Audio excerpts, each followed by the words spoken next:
আসসালামু আলাইকুম গাইস, আমি স্বপন ইসলাম। আজকে এই ভিডিওতে দেখাবো যে কিভাবে আপনার ডিএসএলআর ক্যামেরা ব্যবহার করবেন। অনেকেই আছে যারা নতুন ডিএসএলআর ক্যামেরা কিনছে কিন্তু চালাতে পারে না। অনেকেরই দেখে যে এত সুন্দর ফটো তোলা যায় ডিএসএলআর দিয়ে, কিন্তু আমি পাচ্ছি না কি জন্য, বা আমার ক্যামেরাতে কোনো সমস্যা আছে কি না। সো এই ধরনের প্রশ্নের সম্মুখীন হয়ে থাকে নতুন ক্যামেরা চালকদেরা।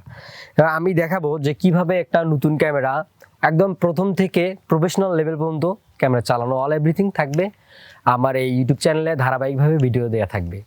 আজকে দেখাবো যে কিভাবে আপনি একটা ক্যামেরা ওয়ান থেকে শুরু করে ফটো তোলা অবধি যে সেটিংগুলো লাগে সব কিছু দেখানো হবে এই ভিডিওতে। অবশ্যই সম্পূর্ণ ভিডিওটি দেখতে থাকুন এবং অবশ্যই চ্যানেলটি সাবস্ক্রাইব করবেন। আজকে আমি এই ভিডিওতে ক্যামেরা ইউজ করতেছি ক্যানন 600D। এটি বাংলাদেশে ধরা যায় জাতীয় ক্যামেরা। যারা নতুন ক্যামেরা কিনে তারা অবশ্যই এই ধরনের ক্যামেরাগুলোই বেশি কেনে, এই জন্য আমি এন্ট্রি লেভেলের ক্যামেরাতেই শিখিয়ে দিচ্ছি। আমরা যখন নতুন ক্যামেরা কিনি তখন কিন্তু ক্যামেরাটা থাকে সেম, এইভাবে কোনো লেন্স লাগানো থাকে না, শুধুমাত্র বডিটা থাকে। একটা ক্যামেরা অন করার প্রথমে আপনাকে দেখতে হবে যে এইখানে থাকে ব্যাটারি খাপ, অর্থাৎ এইখানে আপনি এটা খুলবেন, এইভাবে লক করা আছে, এটা চাপ দিলে এইভাবে খুলে আসবে।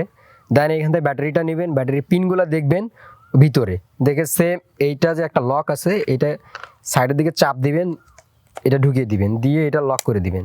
আমাদের ব্যাটারি লাগানো কমপ্লিট। এখন আমরা দেখব যে এখানে এসডি কার্ড যেটা আছে, এসডি কার্ডটা লাগানোর জন্য এইটা এইভাবে সোয়াইপ করবো উপরের দিকে, তাহলে এটা খুলে যাবে। আপনি এখানে এসডি কার্ডটা ইন করে নেবেন, দেন এটা আবার এইভাবে সোয়াইপ করে নিচের দিকে চাপ দিব, তাহলে এটা লেগে যাবে। এরপর আমাদের দ্বিতীয় কাজ, আমরা হচ্ছে লেন্স ইন করবো। এখানে লেন্স ইন করার কিছু বিষয় আছে, আমরা এখানে দেখাই। প্রথমে এটা খুলবো, আমরা খুলে এখানে দেখবেন যে একটা সাদা পয়েন্ট দেয়া থাকে, একটা হচ্ছে রেড পয়েন্ট দেয়া থাকে। অর্থাৎ সাদাটা আপনার যে লেন্সে সাদা থাকবে সেটা এইখানে লাগাবেন, আর যেটা লাল থাকে সেটা লালের সাথে লাগাবেন। আমি এখন একটা জুম লেন্স লাগাবো। তো আমি এই ক্যামেরার সাথে লেন্স ইউজ করতেছি EFS 55-250 mm, অর্থাৎ এটা একটা জুম লেন্স। এই জুম লেন্সটা আমি এখানে ইন করব। এইখানে দেখেন যে জুম লেন্সের সাথে একটা সাদা কিন্তু পয়েন্ট দেয়া আছে, সাদা পয়েন্টটা দেয়া আছে। এই সাদা পয়েন্টটা ক্যামেরার যে একটা সাদা পয়েন্ট দেয়া আছে, সেম এই সাদা পয়েন্টের সাথে আমরা দিব। আর এখানে কিন্তু একটা বাটন আছে, বাটনটা আমরা এভাবে চেপে ধরবো, দেন সাদা পয়েন্টের সাথে দিব, দিয়ে আমরা এইভাবে একটা প্যাচ দিব এখানে, তাহলে এটা লেগে যাবে, একটা শব্দ হবে বা আপনি বুঝতে পারবেন যে এখানে টাইট হয়ে গেছে অলরেডি। দেন আমাদের লেন্স লাগানো কমপ্লিট, আমাদের ব্যাটারি লাগানো কমপ্লিট, মেমোরি কার্ড লাগানো কমপ্লিট, লেন্স লাগানো কমপ্লিট অলরেডি সব কিছু। দেন আমরা এখন ক্যামেরাটা অন করব। অন করার জন্য এইখানে কিন্তু আপনার একটা ডায়াল মোড দেওয়া থাকে। এটা ক্যাননের যে এন্ট্রি লেভেলের ক্যামেরাগুলো আছে, যেমন 700D, 600D, এরপর আছে আপনার 500D, এই ধরনের যে ক্যামেরাগুলো আছে এগুলোতে এরকম একটা ডায়াল মোড দেওয়া থাকবে। প্রত্যেকটা ক্যামেরাতেই থাকে, কিন্তু এইখানে আপনার ওয়ান অফের সুইচটা উপরে দেওয়া থাকে। এইখানে এই সাইডে আছে অফ, এখানে আছে ওয়ান। এই যে মোডটা, এইটা আমরা অনের দিকে দিয়ে দিব, তাহলে আমাদের ক্যামেরাটা অন হয়ে গেল।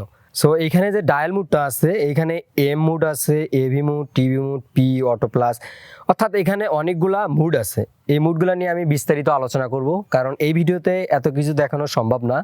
যারা নতুন ক্যামেরা চালানো, অর্থাৎ আমি তো দেখালাম যে কীভাবে অন করবেন, আর ফটো তোলা অবধি আমি সেটিংটা আজকে দেখাবো। এর পরবর্তীতে আমরা এক একটা মুড নিয়ে এক এক দিন আলাদা আলাদা ভিডিও দিয়ে দিব। সো আজকে দেখাবো যে কীভাবে আপনারা ফটো তুলবেন। সো আমরা ক্যামেরাটা অন করলাম, এইখানে দেখেন একটা সাদা কিন্তু পয়েন্ট দেওয়া আছে।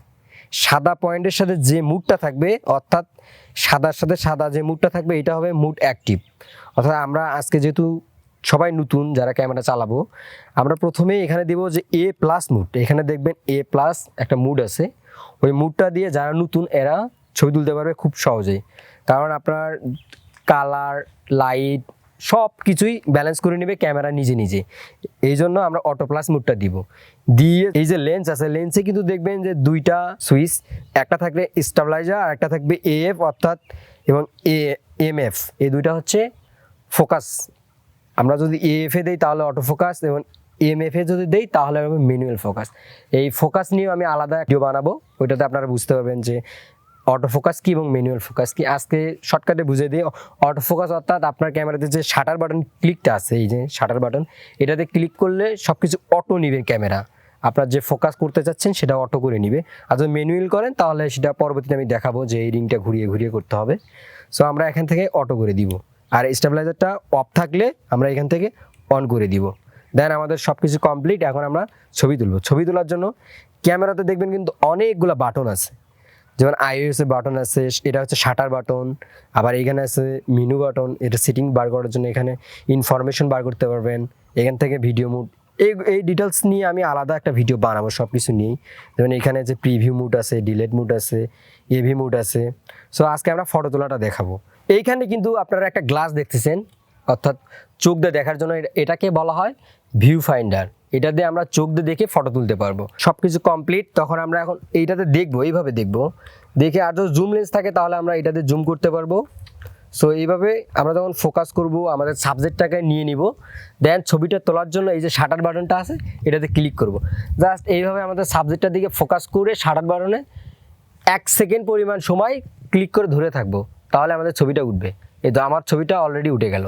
সো এইভাবে খুব সহজেই যারা নতুন ক্যামেরা কিনছে তারা এইভাবে ডিএসএলআর ক্যামেরা দিয়ে ফটো তুলতে পারে। সো আমি আশা করি এই ভিডিওটি দেখে আপনারা বুঝতে পারছেন যারা নতুন, যে কিভাবে একটা ক্যামেরা চালাতে হয় এবং ছবি তুলতে হয়। তাহলে ভিডিওতে একটি লাইক দিবেন, আর অবশ্যই কমেন্ট করে জানাবেন এর পরবর্তীতে কি ভিডিও চান।